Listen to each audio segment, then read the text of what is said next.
que tá há muito tempo na política, tá sujo. Isso é um grande problema. Você é novo na política, então a gente Não, eu tô 12 provavelmente... anos. Não, vou dar exemplo, o Kim ganhou a eleição para deputado federal em 18. O Flávio tá há muito tempo, mas assim, você consegue fazer as coisas sem ser ladrão. Eu vou encontrar, mesmo na direita, bolsonarista, e na esquerda, pessoas que não cometem o crime. Estar na política, você consegue fazer sem se sujar. Você não acaba fechando os olhos pra muita coisa? Lá dentro... Uma pessoa lá dentro, entendeu? É. Até porque... Eu Assim, falo pra Malu, né? Já me perguntaram várias vezes, você não pretende entrar na política? Eu falo, cara, não, porque o círculo à minha volta seria muito insalubre. Você tem que ficar dando tapinha nas costas de cara que faz um monte de coisa errada, entendeu? Você pode até não se envolver, mas você vai ter que apertar a mão do cara, você vai estar junto. Você tem que entender o deputado como se fosse uma espécie de um advogado seu, que vai ter que ser colocado pra negociar com os bandidos. É isso. E o deputado tem que saber isso. Que ele tá ali numa posição de andar com gente insalubre e ter que negociar e ser simpático com gente escrota. Vou dar um exemplo, para passar um projeto de lei, vou dar um exemplo do Kim. Ele precisa convencer vários deputados do Centrão que estão no orçamento secreto. A maior parte dos votos para passar os projetos vão cair nesses caras. O interesse desses caras não é nem um pouco republicano. Eles sabem que o Kim não é do esquema. Então, existe um limite na relação. Só que você vai ter que lidar com o cara.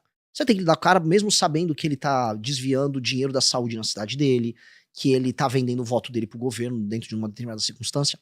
É muito escroto. E assim, é cada vez mais escroto com quanto você vai entrando. E conforme você vai afundando nisso, você vai percebendo que a política, especialmente a brasileira, é uma das coisas mais, desculpa o termo, escrotas do mundo. Eu quis fazer esse mergulho, eu tornei minha pré-campanha uma espécie de uma terapia sobre o que é a política brasileira. Que eu quis fazer isso para as pessoas. Porque todo mundo fala assim, o problema do Brasil é o STF. A STF é um problema no Brasil desde 2012. Se a gente falar que o problema é o STF, a gente está olhando um recorte imediato de um problema que é consequência de algo maior. O STF é consequência de um sistema político que necessariamente é corrupto e que precisa da Suprema Corte garantindo esses elementos. Tanto que os superpoderes do STF vêm no fundo de um acordão que foi proposto pelo Romero Jucá, que é lá de Roraima, naquele famoso áudio que vazou dele, que a gente precisa fazer um grande acordo com o Supremo e tudo. E ali estava dando a linha do que precisava ser feito com o Alexandre de Moraes, do inquérito, de destruir a Operação Lava Jato, e depois ele indo pra cima do Bolsonaro, ou seja, todo aquele desenho foi um desenho que esses caras montaram. Mas o que é a política brasileira? Quando eu comecei a rodar interior do Pernambuco, interior do Ceará, interior do Maranhão, eu comecei a olhar, cara, e eu comecei a mostrar para as pessoas, isto aqui não existe, isso aqui é uma fantasia, milhares, estou falando milhares, bem no plural, de cidades que não têm a menor capacidade de sustentar, que vivem de dinheiro que é coletado de você, que tá aqui, dele que tá ali atrás do monitor, das pessoas que estão assistindo. Esse dinheiro vai pra lá, esse dinheiro é roubado quase sempre, as emendas que saem de Brasília e vão para esses municípios são desviadas, a população vende o voto pro político corrupto, a população não exige nenhuma melhoria em termos de indicadores de saúde, segurança, educação, nada. E ela vai vendendo o voto dela, e esse jogo vai rodando, e esses caras, em última instância, são os caras que elegem os deputados do Centrão, que em Brasília vendem o voto, que estão em todos os esquemas de corrupção, que acabam colocando, vamos dizer, no TCU, nas famosas indicações que ninguém acaba vendo, Tribunal de Contas da União, os tribunais de contas estaduais, ministros do STF, seus representantes, e aí você percebe aquilo que eu falei no começo do programa, que nós somos administrados por pessoas do Amapá, de Roraima, do Maranhão, do Piauí, e isso não faz nenhum sentido. Vou dar um exemplo aqui, uma analogia. Não sei se estou falando demais, tá? Que essa analogia é bem cabível. Imagina a União Europeia. Na União Europeia, você tem países que estão em condição melhor, em condição pior. Mas quem manda, é a Alemanha e França. São as maiores potências econômicas, militares, onde há boa parte da criação, os empregos de qualidade. Beleza. E aí você tem os países menores, que eles têm que obedecer critérios, inclusive, para continuar recebendo dinheiro, como foi a Troika funcionando na Grécia, em Portugal, etc. Agora imagina se a União Europeia fosse de fato administrada por gregos, portugueses e irlandeses. Eu amo esses três países. Dito isso, não faz sentido. Sim. O Brasil é isso. Ele é uma federação em que São Paulo, Paraná, Minas são administrados pelo Alcolumbre do Amapá. Que o Ciro Nogueira, do Piauí, manda na gente. E qual o problema disso? Não tenho nada contra o Estado em si. Agora, é como você pegar a pessoa que tem o pior Estado, com os piores indicadores, com as piores práticas políticas e botar pra mandar nos outros lugares. E isto é o que tá. Isso, em última instância, é o que gera o STF com superpoder. É isso que, em última instância, que gera os altos impostos que a gente paga, que gera corrupção, que gera a impossibilidade de você ter um país sério. Só que ninguém nunca teve coragem de botar o dedo nessa ferida. E eu falei, vou colocar, porque o verdadeiro sistema é esse. Não, o sistema sei lá, o André Esteves sentou com o Alcolumbre. Não, o sistema é diferente. O sistema começa com um prefeito, uma cidade de 2 mil habitantes, cujo orçamento vem 97% de repasses da União. O sistema começa ali.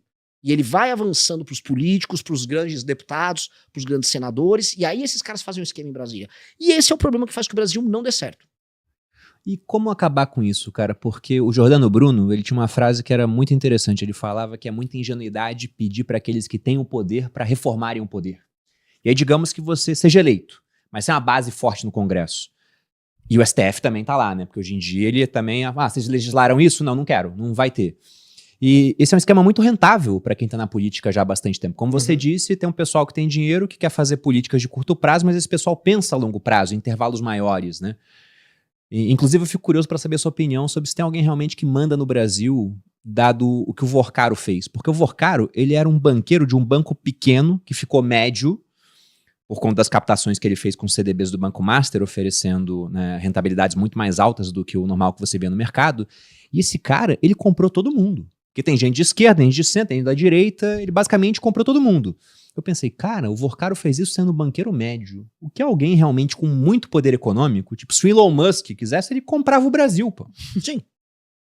Sim. E o que o Vorcaro provou é que a ascensão, quando você dispõe de um fluxo de caixa recheado, que é o que eles fizeram com o Crédito Sexta, isso alimentou os CDBs deles, e com caixa, com dinheiro na mão, você pode ir comprando quem você precisa comprar e com base nisso você começa a gerar mais dinheiro. Ele entra num ciclo virtuoso em que o grande ativo é a compra da autoridade. A autoridade é a chave que você abre para você fazer mais dinheiro.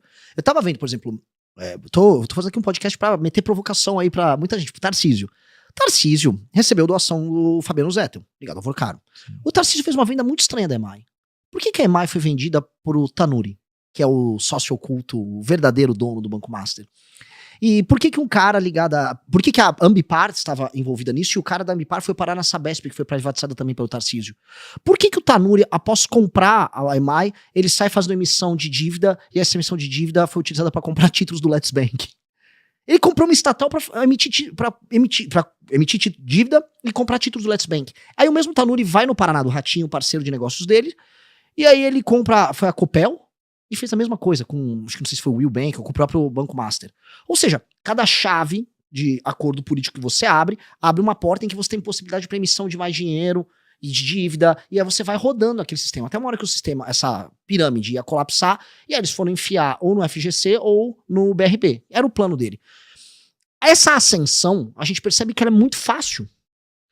Eu conversando até com pessoas no mercado financeiro, os grandes banqueiros brasileiros se assustaram. E se você reparar, o plano era perfeito se não fosse o Banco Itaú. Porque quem fez aquela famosa matéria do Piauí, que, né, começou a falar, olha, tá acontecendo um negócio muito grande, que era o caso do Vorcaro, foi basicamente a mando da família dona do Itaú. E o Itaú falou, cara, isso aqui é inaceitável. E ele foi pra cima. E aí o sistema financeiro tradicional, normalmente Itaú, foi pra cima do Vorcaro, e aí entra a Rede Globo, e aí todo mundo vai olhando e falando, nossa, o cara comprou todo mundo. E essa é a verdade, ele comprou absolutamente todo mundo. E foi rápido e fácil. O que eu acho, porque foi rápido e fácil. O escândalo do Master, ele acelera mesmo quando acaba a Lava Jato. E quando não tem mais prisão em segunda instância, e quando todo mundo entendeu que se não tem mais prisão em segunda instância, basta ter contatos no STF e no STJ, que você pode fazer os grandes negócios brasileiros e nada vai acontecer. Eu acho que foi essa motivação do... Pô, ficamos entre 2014 a 2020, todo mundo morrendo de medo que a Operação Lava Jato vai te pegar, todos os amigos foram presos, sabe? Os caras do PMDB foram presos, os caras do PT foram presos, tá todo mundo preso, Marcelo Debrecht foi preso, puta, acabou, vamos voltar pra festa. Aí eles soltaram aquela energia roubalhenta deles, de anos de retenção, ali, e acharam nada vai acontecer. É por isso que o Alexandre de Moraes tinha um contrato lá com a Viviane Barsi, é por isso que o Toffoli entra no jogo, todo mundo entrou. É curioso que o valor que o Flávio pega pro filme seja basicamente o mesmo valor que o Alexandre de Moraes pega no contrato com a esposa dele. A gente começa a olhar essas coisas e fala, todo mundo entrou no game. E realmente todo mundo entrou no game.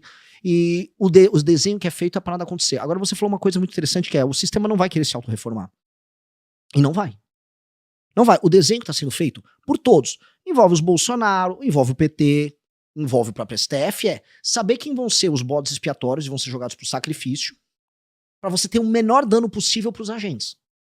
É um equilíbrio instável, é meio quase teoria dos jogos. Não pode ferrar muito pro Flávio, se não abre uma porta que vai poder ferrar muito para outro.